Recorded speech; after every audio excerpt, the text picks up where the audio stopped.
Hi, I am Anita Kirai, and after more than 2 decades away, I have decided to return to Kenya and retrace my culinary roots that have shaped me into the chef I am today. The whole trip has been a roller coaster ride.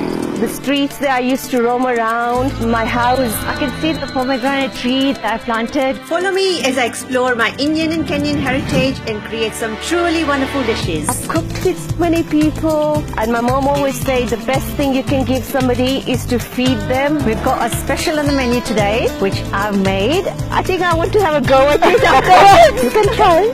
Not try, I will do it.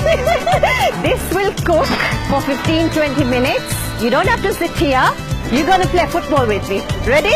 Yes. Roaming around freely with nature is what I enjoyed most as a child. Here we have the two last northern white rhino remaining on the planet. I love elephants. Oh, I love elephants. This is my return to Kenya.